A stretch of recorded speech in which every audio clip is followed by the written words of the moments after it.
Hello, everybody. My name's James, and for the benefit of those listening back on the podcast, you're listening to Ask James, my regular YouTube live stream where I welcome questions from the YouTube community. To timestamp this, it's just gone 9:30 a.m. on the morning of Friday, the 28th of August, and it's deadline day. And I did say a couple of weeks ago I probably wouldn't do Ask James streams when there was Friday deadlines. But here we are, and hence that's the reason for such an early stream today, as obviously I've got a couple more streams today. The Team News stream for advanced tier patrons at 3 o'clock, and obviously the deadline stream on YouTube for everybody at 5:30 p.m. today. I might as well tell you first and foremost, I've made an FPL transfer. Let's just get straight into that, actually. I wasn't planning to, I was intending to roll. But Luke Shaw's injury has meant he was on the chopping block for me next week, so I decided to get rid of him now. I've bought Malo Gusto, and I'm currently sitting with 3 million in the bank, and don't intend to take a -4 for anything at the moment, because I just think the team looks alright this week. So it means I probably was benching João Pedro. I'm now starting João Pedro. Obviously, team news could obviously influence a change, and Gusto will sit first on the bench. It's playing the value and restructuring my team a little bit, as obviously I started with a bench boost, and should Gusto start tonight, which I don't even think is a definite, by the way, then I would intend to start him next week against Nottingham Forest. It does give me a little bit of better cover. Other than that, let's get straight into the questions, I guess. So Greg Frost says, do you expect Maddison to play this weekend?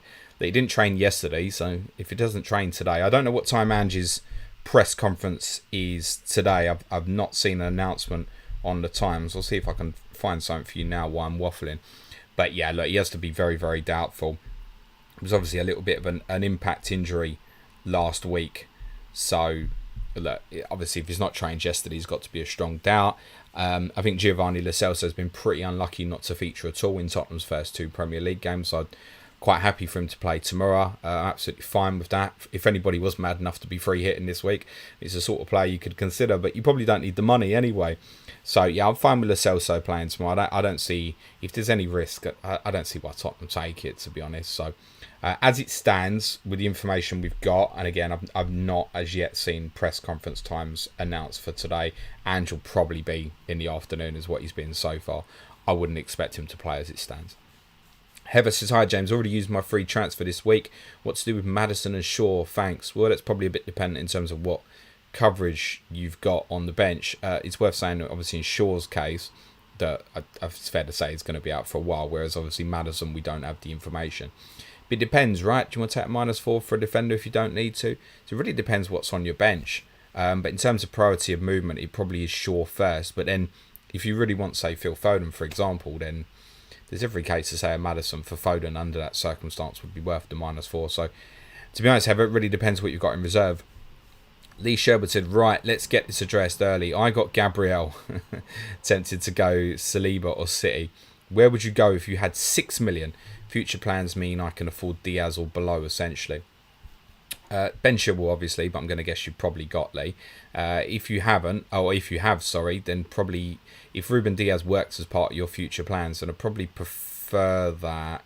But just double check that, because I think Gvardiol, he's very reasonable for the cheaper price. Obviously, the other thing you could do, Lee, which is part of what I've done with Gusto, is obviously putting the 3 million in the bank, is consider alternatives. And what I mean by that, for example, is I can now go Garnacho to Foden as an example with that money in the bank, or it becomes very easy for me to go in a couple of weeks João Pedro to Alexander Isak, or I can go Rico Lewis, which is part blocking me on City at the moment, to Kieran Trippier, for example. So perhaps just consider coming right down, and if that covers you okay for a couple of weeks and allows a future move in a couple of weeks, we've already recorded our differential show for patrons that will be out in around about an hour or so this morning. And one of the things we discussed between me and Suj was the idea in Sky Fantasy. We absolutely say it's okay to leave 3-4 million in the bank if we know that we're going to spend that money for a future move in a couple of weeks. But in FPL, there's like, we've got 3 million in the bank, we must spend it. So just consider that as an alternative. But in terms of your plan, Lee, if you're happy with what you got there, then it's Chilwell if you don't have, and then yes, Diaz, and then Gvardiol. So yeah, I mean, if you can get into City defensive at the moment, that's what I'd want to do in the immediate. Holostammer says, hello James, I have Stupinan, Saliba and Chilwell in my 11 and Shaw on the bench. Should I roll and solve Shaw issue next week with more info but lose value or just get rid of him today? And if yes, for who? So again, if you haven't used a free transfer, consider some of the things that I've just said in relation to Lee's question, Hollow, in terms of maybe coming down. My take was he was highly likely to go for me next week. So by doing it now, I've obviously protected against the loss of value. It also doesn't get me thinking about, I need to make an early transfer next week, so I'm definitely losing value on the player. So I decided to act now. Probably wouldn't take a hit, but again, a little bit like with Heather's question, it probably is quite dependent in terms of what's available on the bench for you. It's quite important, right? So, but also if you're looking at your 11, you think, but I think they all get minutes at worst, then it's possibly wait. But I would think if you know where you want to go and you've got a free transfer, I'd move it. He sounds like he's going to be out for quite a while. Mad Shook says, morning James, Pedro to Jackson, thoughts? So I think my initial reaction before last weekend was that was going to be the planned move for me. Part of what I did last week with Turner, bringing Turner in, was putting 1.5 in the bank that allowed that move for Pedro to Jackson, which was the initial thoughts. And I kind of obviously had second thoughts about it with the Enciso injury, but was having second thoughts about it beforehand anyway, partly because of future moves. I.e. it was going to possibly be the only way to Foden, as an example, would have been through Marcus Rashford. Now I've got different alternatives, for example. So I was going a little bit cold anyway, and also partly knowing that because I had Garnacho, Shaw and Rashford, did I want to walk into next week with 3 Manchester United? So I thought it was more power for me in terms of rolling rather than making that move. But I think, yeah, if it can be done for free, it's perfectly reasonable. There's a lot of people obviously going to go for Jackson. So it's absolutely fine. I will remind everyone at this stage, though, that he's got less FPL points this season than Neil Morpay. That probably won't be the case after this weekend, I should imagine. Look, you're going in at the right time, aren't you? Luton at home, Forest at home, Bournemouth away, and then I think you can make a decision. Even if it's just a 2, maybe you can flip that for sort of Isak, for example, or Callum Wilson, should anything happen to the other Newcastle forward, if you will. So, yeah, it's perfectly reasonable move. I've not got anything to say why people shouldn't punt it, just purely on the fixtures alone. Other than, they might run another forward, right? But I think you'd be okay for the Luton and Forest games at a minimum. Greg Frost is responding to Holla. If you're responding to someone in the chat, guys, just tag them so I know I can obviously skip. Florentine P says, hi James, bench 2 from João Pedro, Bruno Fernandes, Colwill, Saliba, Estupinan, Martinelli, Jackson and Rashford. Thanks. From that lot, I'm tempted to say 2 defenders. Probably Colwill. I don't think he's certain to start tonight. And even if he does, you're very unlikely to get an attacking return, so you probably are looking at a flat 6. I was probably going to start Saliba over João Pedro, but that was earlier in the week, and I feel a little bit different about it now with the Enciso injury, where I think there's every chance he comes back into the team, right? So it's probably Colwill and Saliba, to be totally honest. Although I do fancy both Chelsea and Arsenal for clean sheets this week.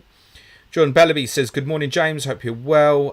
Thoughts on the situation at Leeds at the minute, and where do you think we'll end up finishing? Love you. Love you too, mate. Where do I think you'll end up finishing? I mean, look, I can't say I've been following properly what's been happening in the Championship so far this season. I feel like the results have been pretty indifferent from what I know.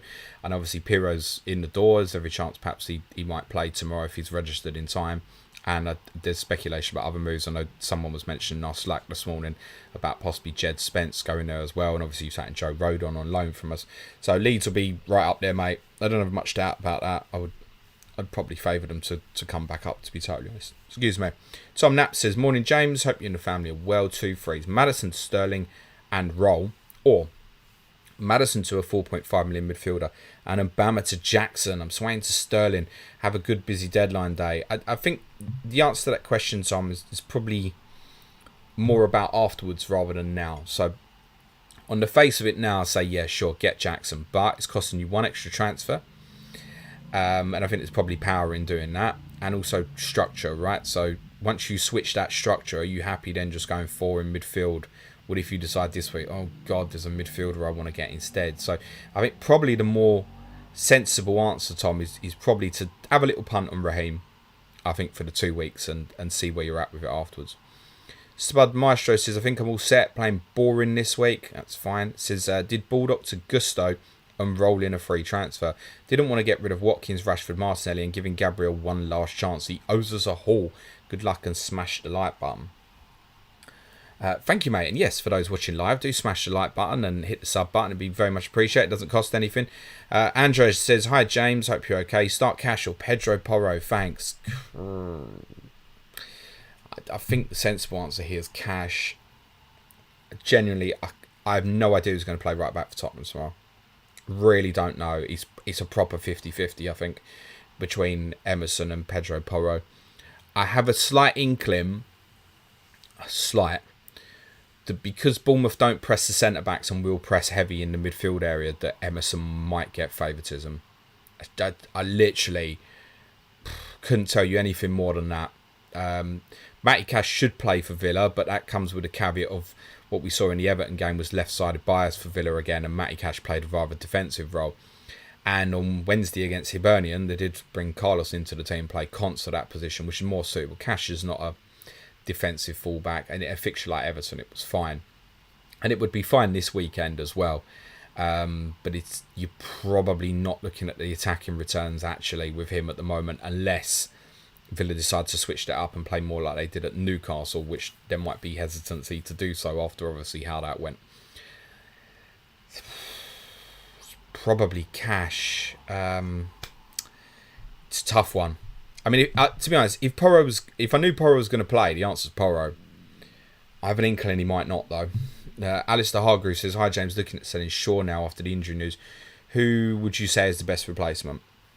Again, as kind of covered above, I think it's Chilwell, then the Manchester City players, or consider the sort of route I've taken, which is come right down. I wouldn't have come right down if I'd had access to Manchester City, right? So I've got Haaland and I got Rico Lewis. And I had to consider, obviously, if I went Manchester City, I was completely locking the door off for Foden and Alvarez for me. So I couldn't take that route. Others, perhaps with one, if I'd have had one Manchester City player, I'd have probably gone Gvardiol, I think, as someone who's already got Chilwell. Neil Thompson says, remove the questions asked above, just left with morning and thanks for the great content this week. And after looking at trains, etc. for tomorrow, the wife said, you have 2 feet, get using them. Neil, hope to see you tomorrow, mate. We look forward to it. Dan says, hello from Miami, James. 3 a.m. here. Get to bed, Dan. It says, I'm bench boosting. Should I bring in Zinchenko for a 1 week punt? 4.9 for a defender in the bank. Nah, if you bench boosting, I'd want to go with something way more secure. So the recommendation, probably in your circumstance, would be Brentford, I think. So Rico Henry, Pinnock, safe options. Palace at home, every chance for clean sheet. That would be the way I'd go. There's every chance Zinchenko does start, but you don't want to punt that if you're bench boosting. You really don't. So I think a Brentford player would be the more sensible answer. Tiffy Ferreira says, I'm back in FPL to do changes in game week 3, and my defence reads Stones, James, Gabriel and Shaw. What to do in injury status? Oh, God. Right, so here's where we're at. So Gabriel might play tomorrow, right? Particularly, obviously, with Tomiyasu suspended. I still don't think it's a certainty, but that's the only one that's got a chance of playing with those 4 tomorrow. So I'll be totally honest with you, Tiffy. It's a rare one where to tap -4, mate. Tap -4 for 2 defenders. Get it done. If you don't have Ben Chilwell, get that done. And I think it's then it's a Manchester City defender. And just ease your pain. From a value perspective, obviously check sites like FPL Statistics to see where they're at in terms of value and which one perhaps you can leave longest. That's probably Shaw, but I guess there'll be a lot of value for sales for him today. So, yeah, it's a rare one. Don't hugely love -4s for defenders, but if you're getting 2 and they're playing Luton and Sheffield United respectively, I think you get it done and save yourself a headache.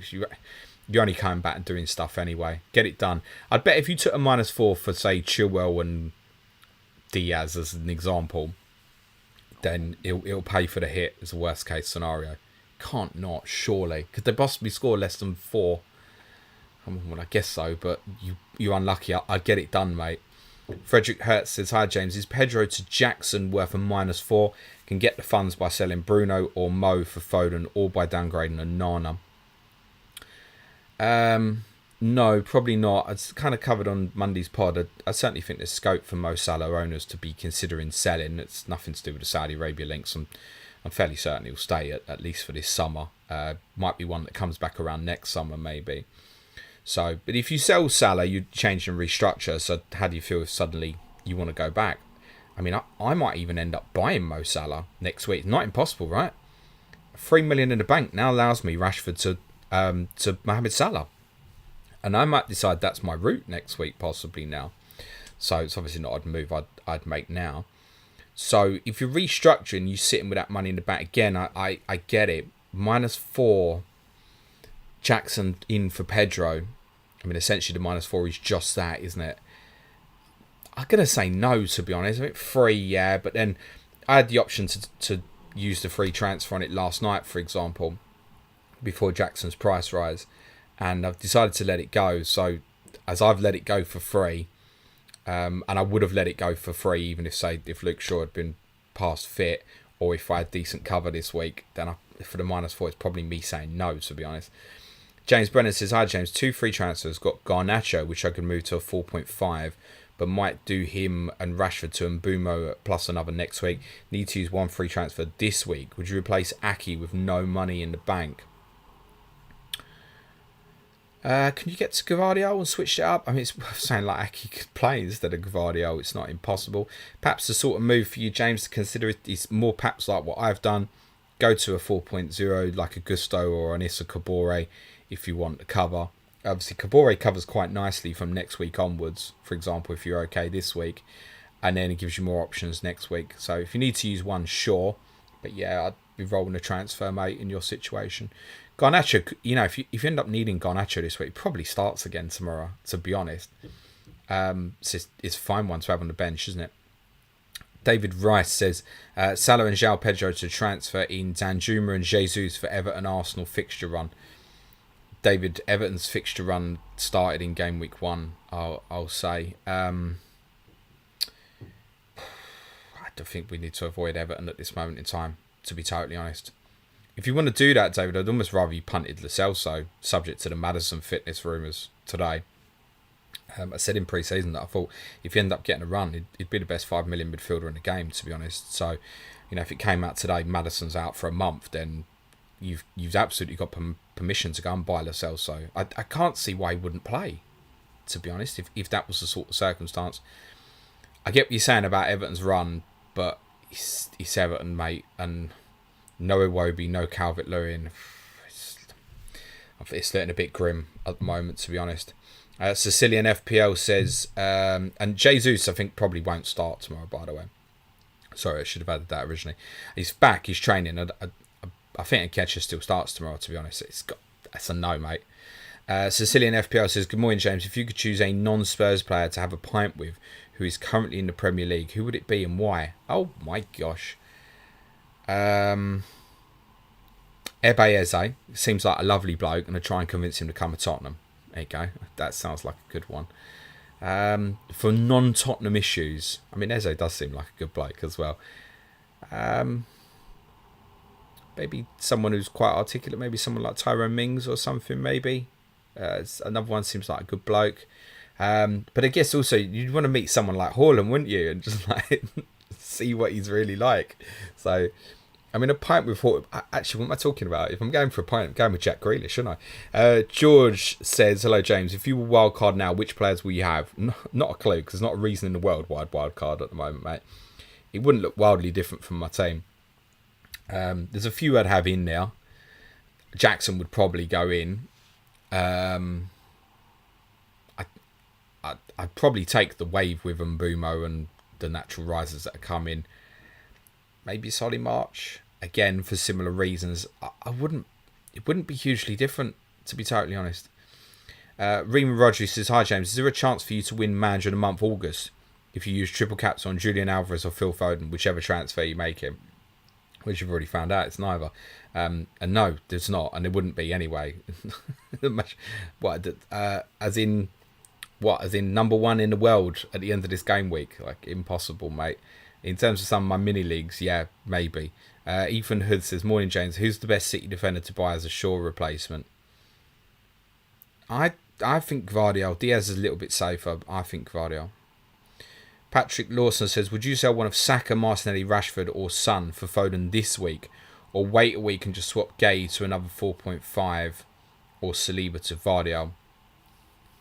Definitely wouldn't sell Saka, Martinelli or Rashford. Give Son one more, I think. But if that's your route to Foden anyway, then yeah, I'd do it. Just with Son, if he has a good weekend, you'll probably regret it with Burnley and Sheffield United coming after. You think, I want that. And I notice actually he's getting a bit of investment in transfers, which is, I find a little bit strange at the moment. Well, I say I find it a bit strange. I'd just rather punt. I know he's not done anything right now, but I'd still rather just go and get Richarlison for 2 million cheaper at this moment. That would be my take. And if Maddison's ruled out for one, I'd rather get the Celso at 5.0. So, yeah, there's a case to go Son to Foden, I think. But again, if Son was to do well this weekend, you look at them next two and you think, oh, I wish I'd kept that. So, any doubt, if you've only got the 1-3, mate, I think it's probably a roll. Kaidu says, took a punt on Darwin last week. Had some injuries and already needing to take a -4. Hold Darwin for future game weeks or -8. Can't get Jackson or Alvarez, have triple both. It's a bit of a mess. I mean, save him for future games for what? When's the guarantee that he comes in the team? It's not. I probably just needs binning, to be totally honest. And that's a better case one, I think, than say the João Pedro to Jackson one we discussed earlier. So with Newcastle away this week, yeah, I'd probably just get it done. FPL Yellow Army says, hi everyone. Sweet Blue says, good morning, James. Happy to see you haven't been cancelled after yesterday's pieces of content. Yeah, no one's cancelled us yet. I've not had any contact from any lawyers or anything, so I think we're okay. Thomas Mould says, I want to go for City defensive points. Edison for Onana or risk a City defender. Risk a City defender all day long on that for me. So it's the usual with Edison, isn't it? Sure, it's 6 points when they get a clean sheet, and listen, they might get to game week 6 and might not have conceded a goal, but still rather get a defender in and punt that. Dan says Chilwell and Alvarez or Gvardiol and Jackson. The Chilwell route for me, Dan. I think I'd want him in as an absolute priority if I didn't own at the moment. Miles Thompson says bought in Gusto and Sterling because why not? Also, do you know of any clubs that will take Mark Hughes off our hands? Absolute dinosaur. Can't bring myself to go and watch that tripe again tomorrow. Mark Hughes and football jobs. At least he didn't get another one in the Premier League. With respect to Bradford, I think that's probably more the level, isn't it? So, you have my sympathy, Miles.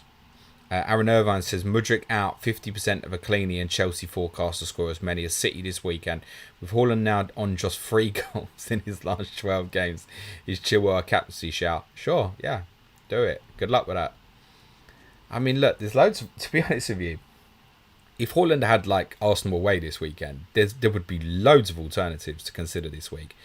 And he'd be there, but I think, what, Chelsea, about 14 games without a clean sheet or something? I think there's loads of better choices from that perspective, personally. Josh Cooper says, starting one of João Pedro or Diaby, thinking Pedro with the Enciso injury. Yeah, I think so. Yeah, just about. Like I've seen from Diaby so far, but it'd obviously be disappointment they got 4 last week and he didn't get a return, although he was bloody unlucky with the volley he had. But yeah, I think as well, we're in the unknown with Burnley. Like, what have we seen one game against Manchester City? Like, it doesn't give us any information. I'd have no idea really what system they even use this weekend. Obviously, use basically kind of a 5-2-3 shape against Man City. They might do similar against Villa. They might revert to a back 4. They might move a full-back inverted into midfield. So that lack of knowledge would make me think João Pedro. Daniel Cullerton says, Glenn Hoddle on comms last week compared Sarr to a young Vieira. Is that lazy punditry or did you see any similarities yourself? Cheers. There are some similarities in the sense when he gets into his running stride, Vieira used to cover the ground like this massive stride, and Sarr had that particularly a couple of moments in the second half where he was running with the ball and he was massive stride on this young lad. Obviously both Senegalese. Obviously I know Vieira played for France, so that's a natural comparison. To be honest, when he got ball, he was more getting compared with Yaya Toure, to tell you the truth. And I can see those sort of traits in him as well. I actually see a little bit of a young Steven Gerrard in him a little bit as well. And plays don't take that as I think he's going to be as good. I'm not suggesting that at all. Little facets of his game remind me of a very young Steven Gerrard as well. Yeah, I get it. I get it. Sam Baxendale says, hi James, can you talk about your thoughts on the Palace Arsenal game? Thoughts on the red, and should Palace have had a pen for the foul on Eze? So I'll summarise this quite briefly, because the honest answer, I didn't watch the second half because I was recording the Clash to Correspondence. And I kind of half-heartedly watched the first half, to tell you the truth. Arsenal obviously dominated, as you would expect, from possession perspective, and Ketchum missed a couple of good chances. They should have gone in ahead. They weren't at their best. Obviously, I've seen the key incidents from the second half, so the second yellow card on Tomiyasu is... It's never a yellow card. I don't know how they've come to that decision. The first one, we know what's coming with the dissent and / time wasting at the moment. In terms of any hesitation at all, he's just going to get it yellow carded at the moment till it calms down. On the foul on Eze, no, I didn't think it was a penalty, to be honest. LH says, morning mate, done Watkins to Jackson in FPL, just waiting on my moves in Sky, thinking Trent to Jackson / Diaz. Thoughts? It's not ideal, because obviously Trent plays on Sunday. Obviously if he's ruled out, if he's injured, then that becomes obviously straightforward, and the preference would be to go to Ruben Diaz.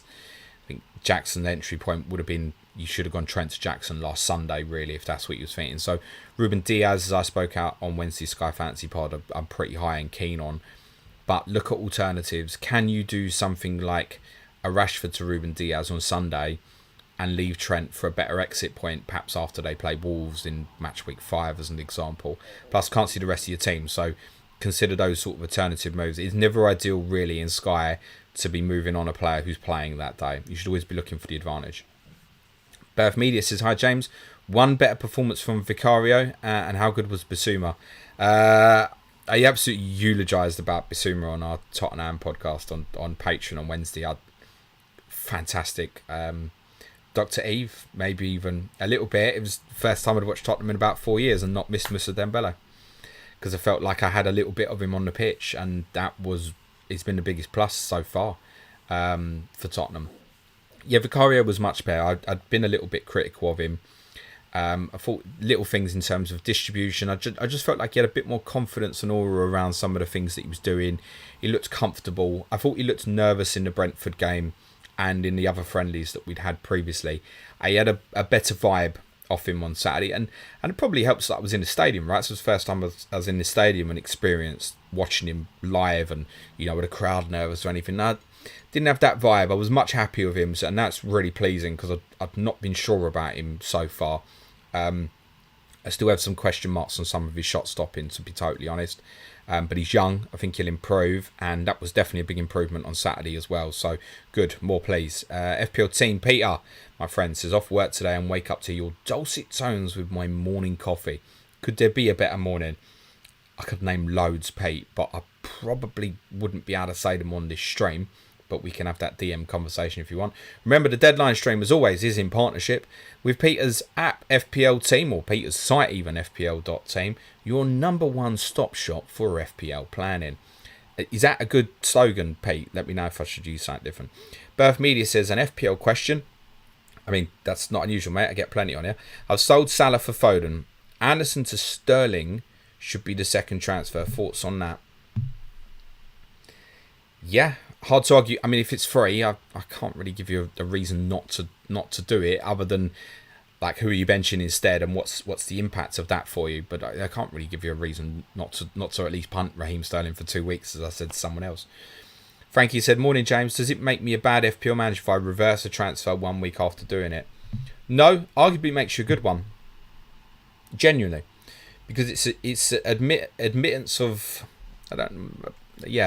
admittance of mistake, maybe, I guess, because if you thought you were sitting here now and considering that sort of thing, you obviously wouldn't have done it. So it's an admittance, and I think that's a strong trait, because we can double down and be stubborn about these things. So arguably, if you looked at it and assessed it and gone, maybe I've made a mistake here, maybe it makes you a good manager. FPL Nazri says, hi James, what do you think of benching Maddison this week and buying Gusto /Kabore in brackets, or going for higher upside in Foden, thus not knowing if Maddison will even start next week? Yeah, on that circumstance, I'd be pretty keen to get Foden in, I think. If I was sitting there with Maddison now, Obviously, wait for the team news from Postecoglou. But if he's ruled out, yeah, I'd probably be pretty keen to go down that route, to tell you the truth. Eddie Cornell says, love the show, mate. Unbelievable work. Bruno to Foden worth the risk. That I'll repeat what I've said earlier on Monday's pod. What's Bruno got? Like the second highest XGI in the Premier League at the moment. How has he not returned at Tottenham, for example? So I repeat what I said on Monday's pod. There isn't anything that could make me want to sell Bruno Fernandes or Marcus Rashford before playing Nottingham Forest at home. Absolutely nothing. So as much as, yep, sure, I'd love to get Foden. I'm in that position myself. No. I would not be selling Bruno Fernandes this week. Next week, sure. Sunny M says, morning, mate. Love the early stream. Thank you very much. Ashkara says, Ghana scored 4 goals overall in World Cup 2022. Can you name at least 2 of those goal scorers? Bloody hell. Well, certainly Mohamed Kudus. God, I can't even picture the goals. Lost to Uruguay, didn't they? Who did they even play? God. Summer World Cups are much easier to remember. Who was in that group? Ghana, Uruguay, South Korea, and Portugal. Did Kudus score twice against Portugal? Oh, he missed the penalty, didn't he?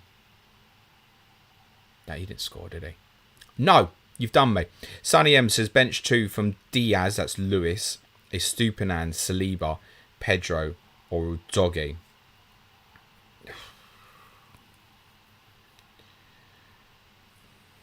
Definitely wouldn't be Estupinan. I think Udogie, and if you took the decision to start with Luis Diaz or bought him last week, which I think some may well have done, then you knew this Newcastle fixture was coming.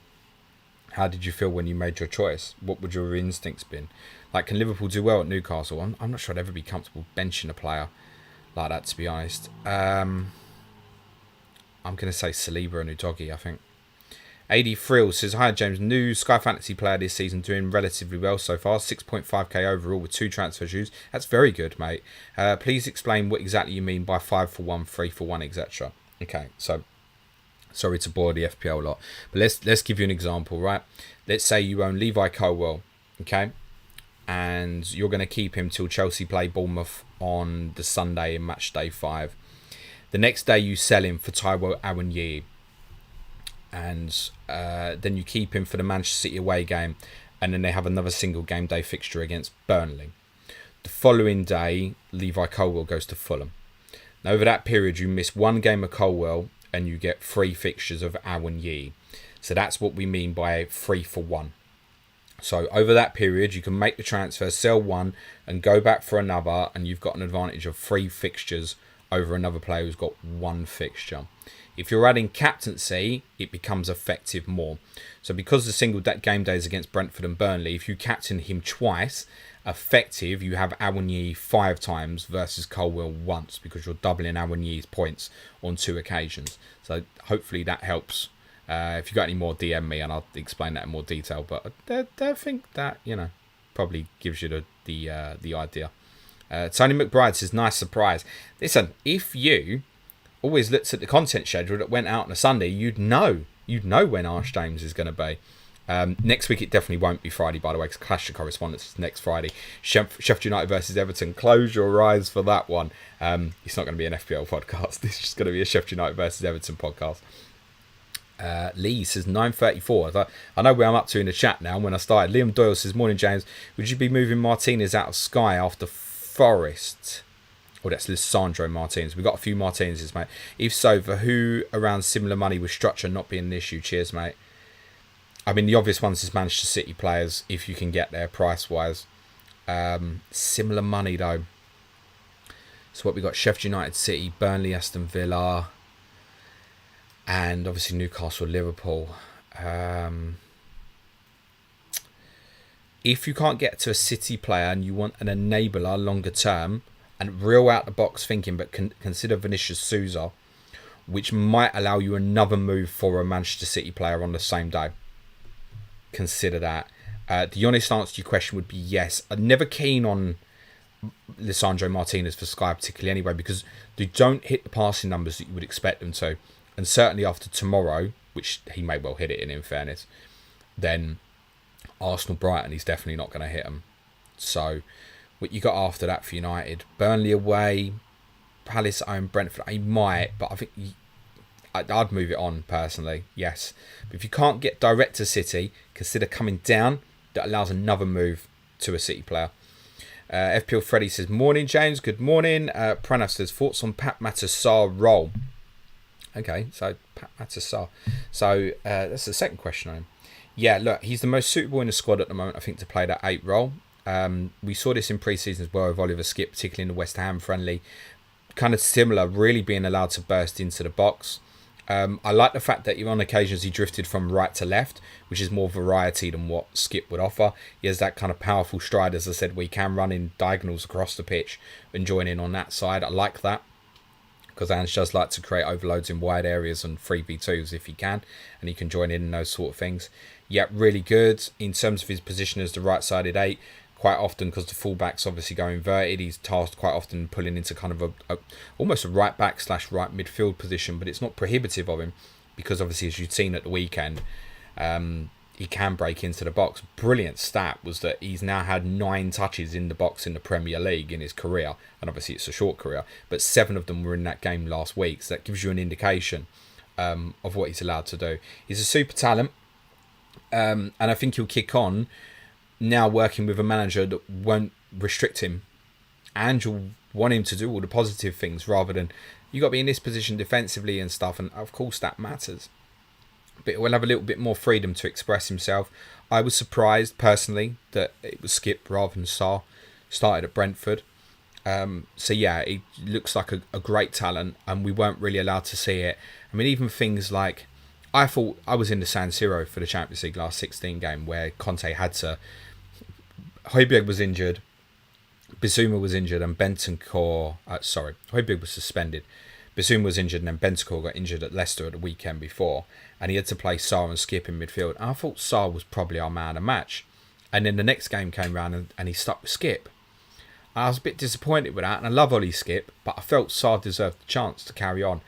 Fast forward 2 game weeks, Ollie Skip scores the winner against Chelsea, and it gets forgotten about. And actually, when Sarr did play last season afterwards, he didn't look the same.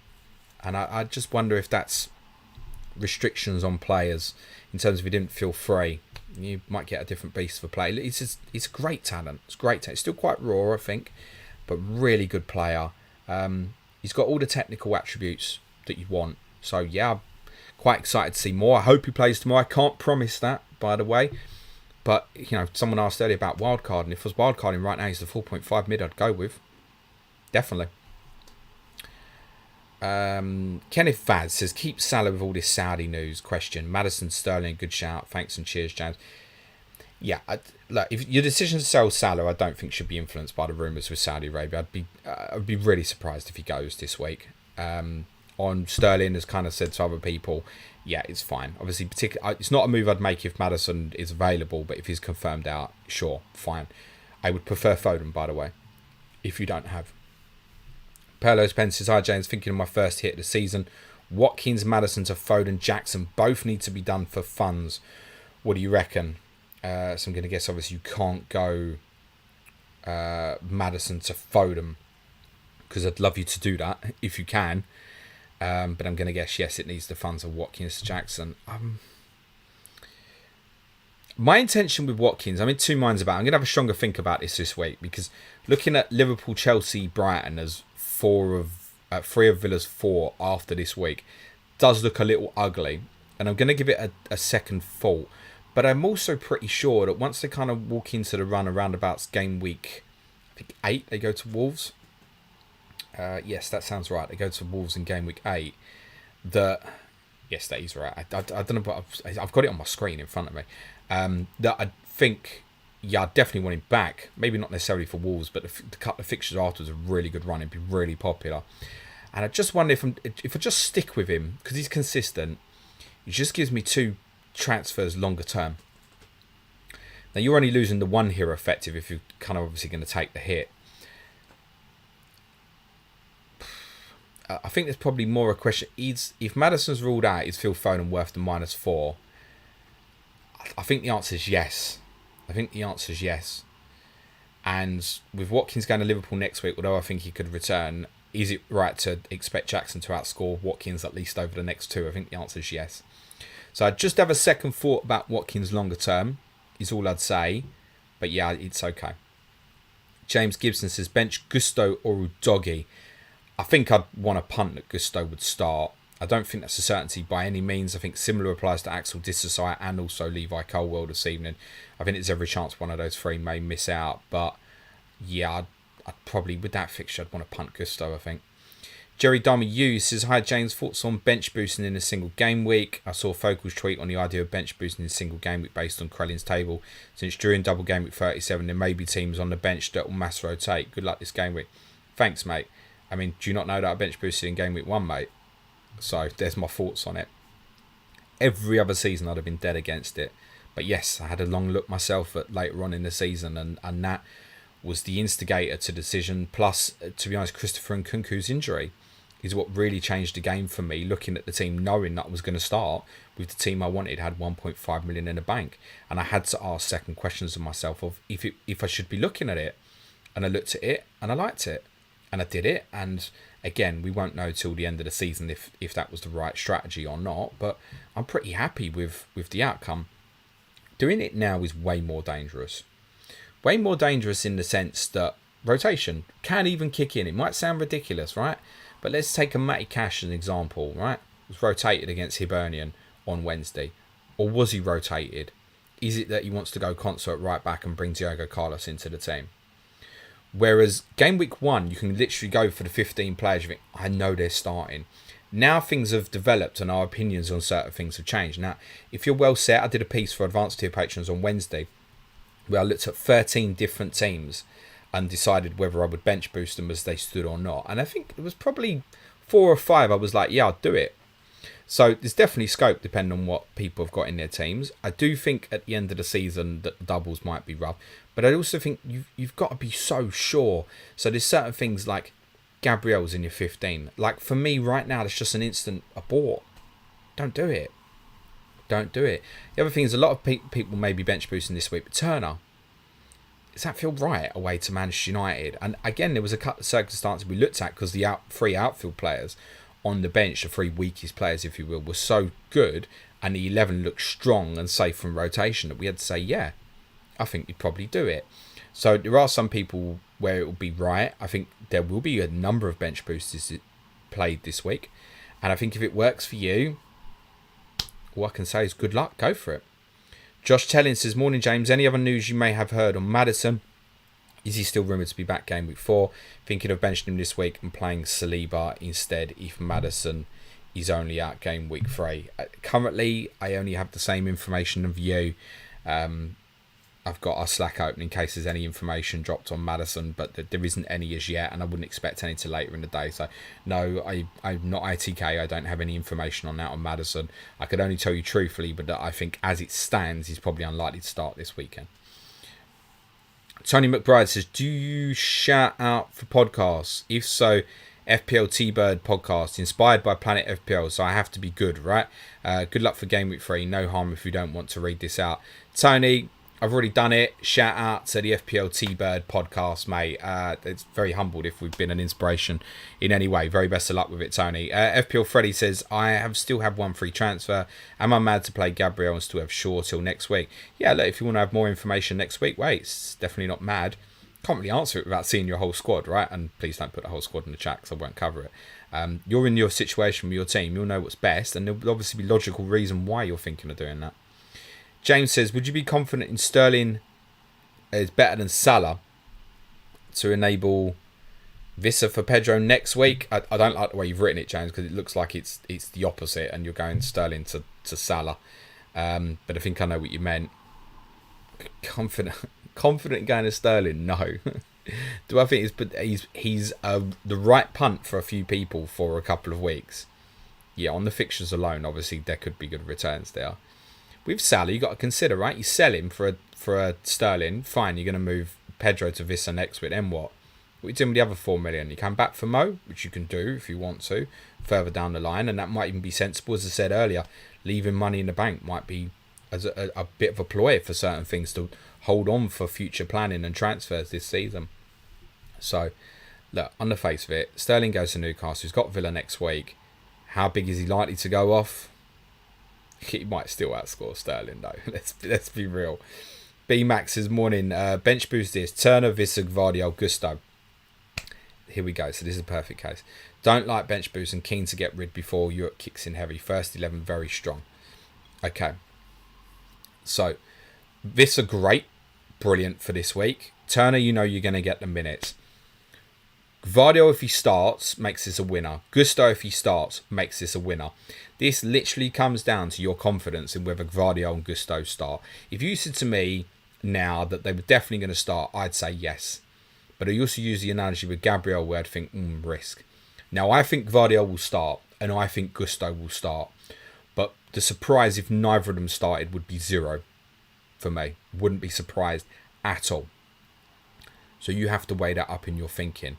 You know, percentage of both starting. Gvardiol, 70%-ish. Gusto, maybe slightly more, maybe. Because if there's enough doubt there, I think you'd have to consider that the situation will come back round. For example, with the same bench, next week you'd have Gvardiol at home to Fulham, Gusto at home to Nottingham Forest, Visser at home to Bournemouth, and obviously Turner's at Manchester City. No, he's not at Manchester City, but he's got a rough fixture, hasn't he? Where does he go next week, Turner? Chelsea. I mean, arguably that's a little bit better than Manchester United, maybe. So, but I also accept you might be in a position next week going, well, then it's Saliba at home to Man United and things like that. Like, I get it. So, I think it comes down to personal opinion, right? I wouldn't want to sit here and say, no, you can't do that, or you definitely should. So, I think it comes down to, what's your confidence in Gvardiol and Gusto? If it's really big, do it. If it's not, it's a bore and wait. Sage says, nothing else to do. Have 2 free transfers. Would you do Watkins to Jackson or Alvarez? If you got nothing else to do, then sure, Watkins to... I probably would punt Jackson for the 2 Chelsea fixtures, I think, and then reassess it either before Bournemouth or after. You won't be miles off. If you make that sort of move and leave the money, then it should be straightforward to move on to Isak or Wilson if that's what you want to do in the next 3 or 4. As kind of mentioned with Watkins, not hugely keen to get rid at the moment. It might be something I reconsider going into next week. But also consider, right, have you got all the best enablers on the bench? If you're not comfortable with it, can you swap something? Can you get a better 4.0? Have you got the right kind of backup 8th attacking player, for example? Just consider those things. Jesus said, should I start Colwell or Gabriel? It's Colwell, isn't it, I think. He's more likely to start than Gabriel, would be my take right now. But both risks. James says also Gabriel to Gvardiol this week too. Yeah, I don't mind that, mate. Hang on. So that was no, that's not you with a bench post. Yeah, Gabriel to Gvardiol's thumbs up from me. Sweet Blue says, how do you feel about moving in for Isak next week? Is it something to avoid with Champions League kicking off soon, or you think he'll continue getting 70 minutes every game? I don't think we know the answer. Be guessing, wouldn't we, mate? So what does it mean? And it might come down to little things like how the fixtures land. So Newcastle are scheduled to play Brentford on the Sunday in game week 5. If they have a Champions League game on a Tuesday, that moves back to the Saturday. But then even then it's 3 days. But let's say they have a game on a Wednesday, and then they have Sheffield United. I think I want to say is on the Saturday afterwards as well. Although, actually, no, that's the Sunday game as well. But all right, there might be circumstances at certain points where they have Sunday, Wednesday, Saturday. How can we know right now if that would be Isak 65 minutes, Wilson half hour? Like, I don't know how we can know. We'd all be guessing, wouldn't we? We haven't been in this real situation with Newcastle as yet. Certainly in terms of Champions League rotation and the importance, perhaps the importance of the fixture matters, for example. I don't really want to answer it because it'd just be a guess. Are you desperate to get it for Brighton next week? My current take on him specifically is let's wait for the Brentford game, get the international break out the way as well. Let's be honest, he does pick up niggles and injuries. And let's see how it looks ahead of Brentford at home. And then if it has to wait one more, then it's Sheffield United away afterwards. Okay, might look good. So I wouldn't be keen on going there next week, I don't think. Adam Warswick says, hi mate, 1 free transfer, 0 in the bank, 1 in a part of Chelsea attack. Can't get Jackson in unless I take a hit. Think to take the punt on Salah to Sterling and free up funds for next week. Too risky. Cheers. Nah, it's fine. It was kind of covered above. Listen, if you sell Mo Salah, you know the risk, right? But there's definitely upside potential there with Raheem Sterling. Adam Waswitz says, that's what I've just done. Horia says, hi James, for the next 5 game weeks, who has better fixtures from an attacking point of view, Arsenal or Manchester United? Next 5. Arsenal. Yeah. 3 home games versus United also have 3 home games. But Burnley, Crystal Palace feel a bit more than Arsenal going to sort of Everton, Bournemouth. This week's fixtures are similar. Obviously, Arsenal host United, who look fragile at the moment. And the additional fixture, obviously, United got Brighton. Sure, offensively, it's not bad, but Arsenal always do well against Tottenham, let's be honest. And again, from an attacking perspective, Arsenal will certainly have chances in the North London derby. So, yeah, Arsenal for me. Adrian Farouk says, hey James, hope you're well. Need to make a transfer, none feel right. Either Rashford, Bruno to Foden or Mitoma to Mbumo. No. Again, look at all those enablers, the rubbish on the bench, and there must be something. There has to be. It's game week 3. It's not like it's 2 weeks after a wild card. There's enough information that must have changed. You can't be sitting there with a perfect team. There must be something that could be improved.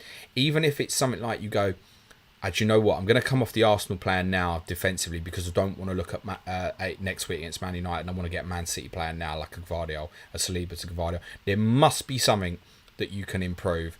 I don't think any of them improve your team this week, personally. I would not be selling Rashford, Bruno Fernandes or Karen Mitoma this week. I just wouldn't.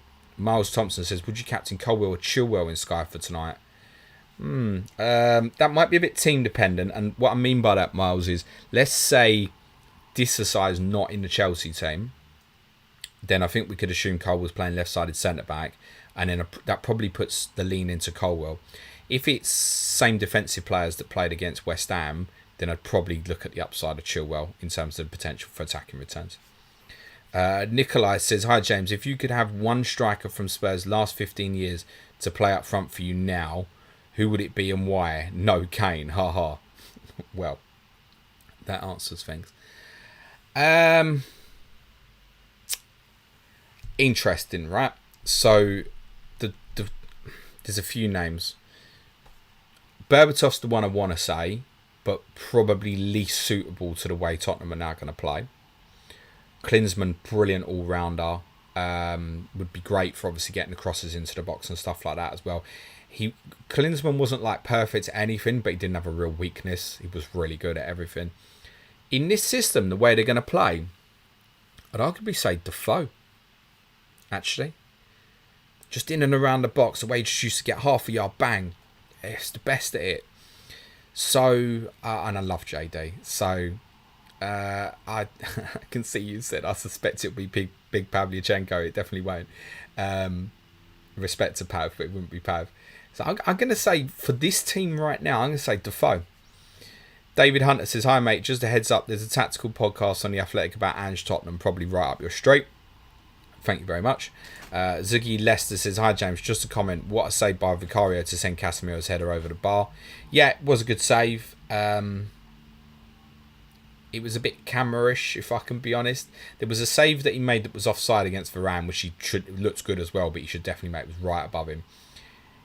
It wasn't top bin, was it? That's all I'm saying. Let me put it a different way. I'd have been a bit disappointed if he didn't save it. It's a really good save, but I'd have been a bit disappointed if it ended up in the net. Let's put it that way. But yes, as I said earlier, it was much better last week. Macken says, hey mate, hope you're well. I'm not over the moon about my keeper options. Turner and Johnson, not worth a -4 to change keeper. Low impact, right? Yeah, no, definitely not. I've got the same two, mate, and I'll just start Johnston this week. Thomas 1 says, Salah to Sterling or Roll? Well, the answer to that lies in Salah, longer term, and how you feel about that once you move. I think if you've got doubt, the right answer is to Roll. It's not like Salah can't return at Newcastle, is it? Right, I'm going to cover off 3 more. No, actually, I can do a few more than FPL Goal Galazzo says, good morning, James. Have a great game week. Is Lewis Hall a decent alternative to Trips if he can make the left back his own spot? Yeah, but he's got to do that. And I don't think there's any guarantee that he does. And I think if even still, again, Champions League stuff, you're looking at probably rotation there. He would maybe become first choice, but not be nailed as per se. So, to be honest, I don't think the upside would be enough to make me think, yeah, I'd go him over Botman, for example. So, probably a no from me. Is he classified as a defender? I've got a second question myself. He must be. Thomas One says, Salah to Sterling or Roll? Right, we've done that, mate. FPL Sky Blue says, hello, James. Looking forward to meeting you guys tomorrow. Likewise, my friend. Dixie says, good morning, James. I'm holding out buying a third Chelsea player. I have Jackson, Chilwell and a second free transfer. Roll and monitor Sterling and Gusto. Or Pickford Sanchez this week. Monitor. Look, I know Everton's been disappointed, so he's still Wolves at home this week, right? Like, clean sheet could be a haul there, so I think probably won't, by the way. But yeah, leave it be. Leave it be, I think. Murphy says, hi James, what's your take on Richarlison? Picking him over the 6.5s has killed me so far, but feel like I have to lay in the bed I've made. Keep up the good work, pal. No, you don't have to lay in it. I think it's dependent, right? So I'll be totally honest, if I was sitting there with Richarlison right now, would I move it to Mbumo or one of the Brighton mids at this stage? I probably wouldn't. I'd probably see it out. However, if Richarlison was my route to Foden, I think I'd want to take it. So it's probably a little bit dependent. Listen, you're not the only one who's made that punt, and I don't mind it at all. I've even said already on this stream in relation to something else, I think in relation to Son, that I'd still rather get Richarlison in at the moment. So, yeah, I have a nagging feeling that he'll do well in the next three. I haven't seen anything that gives me evidence, but I just think there might be a game where the chances fall to him and he does really well. Could happen. Definitely could happen. Spud Maestro says, thoughts on Watkins 4.5 to Jackson and Alvarez -4 and then bench boost? No. And Alvarez falls into that line where, sure, good last week. He certainly starts again with Bernardo Silva back fit. If he wants to play Bernardo Silva, who comes out the City team? Like, I don't know the answer. It might be Kovacic. Might be Alvarez. Might even be Foden. No for me.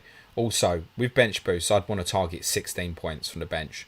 If you're taking a -4 that's specifically for that bench, and I think in this case you are because you're selling a 4.5, then I'd want to target 20 points. You can look at that team that you got on the bench and say with true confidence you think it hits 20 points.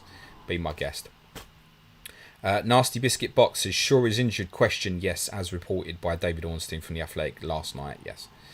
Joshua Charles says, Pedro to Jackson or Mbama to Alvarez, freeing up funds by doing TAA to Chilwell. Suj is really high on getting Alvarez. Suj basically wants to take a -4 to get Alvarez. And his is a complicated situation where he needs to take the -4 because he needs to move John Stones off to make it happen. I'm not as high on it as he is, and I have warned Suj, I don't even think he's a guaranteed starter this week. But that's probably the way I'd go with it, is Alvarez. Josh Cooper says, could I have a bench of Turner, Diaby, Colwill, Kabori with one free transfer? Is it worth bringing a defender in for Kabori and using bench boost? I mean, certainly, look, if you're sitting there with Gusto rather than Kabori, it's going to look a lot better. But consider this, one Luton goal. You don't expect anything from Turner. And then unless Diaby goes off, you're not getting near that 16 target that I'd want to set. And maybe your target is nowhere near that. Maybe it's less, and that's fine. But one Luton goal, if you go down that route, I don't think there's a better alternative than Kabore other than Gusto at that particular value. You wouldn't want to bench boost with Kabore at Luton and Turner at Manchester United, I don't think. Diaby at Burnley, sure he's looked good. Do we see it as a haul? Colwill was mentioned earlier. I don't think it's a guaranteed starter. It's a no for me, unfortunately, Josh. Ketson Chopper says, morning, James. Should I really sell Salah, Rashford for Foden? Don't want to burn a transfer. Other option is to get Gusto. And get Gusto. I think Salah to Foden is reasonable. But again, as I said to others, it depends on your thoughts for Mo Salah longer term. Right, I'm going to cover off 3 more. Josh Obby says, morning, mate. I brought in Jota this week. False. Good luck. Wouldn't have been the time I'd done it with Newcastle away and all the good fixtures that others have. But look, he's playing OOP through the middle. He can return at any time. It's fine. What are you going to do if I say it's terrible? Sell him? Of course you're not, right? Good luck, mate. Spud Maestro says bench would be Oh, right, this is coming back to the -4 one. Turner, Gusto, Alvarez, Udogi. Nah, there's too much risk in there for me, mate. Notorious Nerd says sell one. Rashford, Bruno. Sell one. Rashford, Bruno. Buy one. Foden and Bumo. Neither. I'm not going to answer it because I would not sell Marcus Rashford or Bruno Fernandes this week under any circumstances. So I don't want to answer it. I really don't. Keep Watkins or flip to Alvarez Jackson. Like, I prefer that a little bit more. But I just would not be selling Rashford or Bruno Fernandes with that fixture this week is personally my take. Sure, in blank again, fine. Move it on if that's what you want to do afterwards. But they're both capable of Nottingham Forest at home. Really? No. I'm not even going to answer it. Sod it. Right, that's it, guys. Sorry to those whose questions I didn't get to, but thanks for contributing in the chat. Hopefully the discussion has obviously answered some of your dilemmas. Remember, obviously, the deadline stream that will be live at 5:30 p.m, subject to me being 5 minutes late as usual, on our YouTube channel, available to everyone later today. If you're live in the chat, again, thanks for contributing. Hit the sub button, hit the like button. Just a reminder as well, we have covered it somewhere, but in case you didn't hear, it's Monday here in the UK. It's a bank holiday. It's the main podcast will be out Tuesday. We're not doing any content on Monday this week, and I don't intend to on bank holidays going forward unless it's around deadlines or something. So main podcast and our content next week will be Tuesday to Friday. Good luck, play it your way, everyone, and for the benefit of those on the audio, cue music please, man child.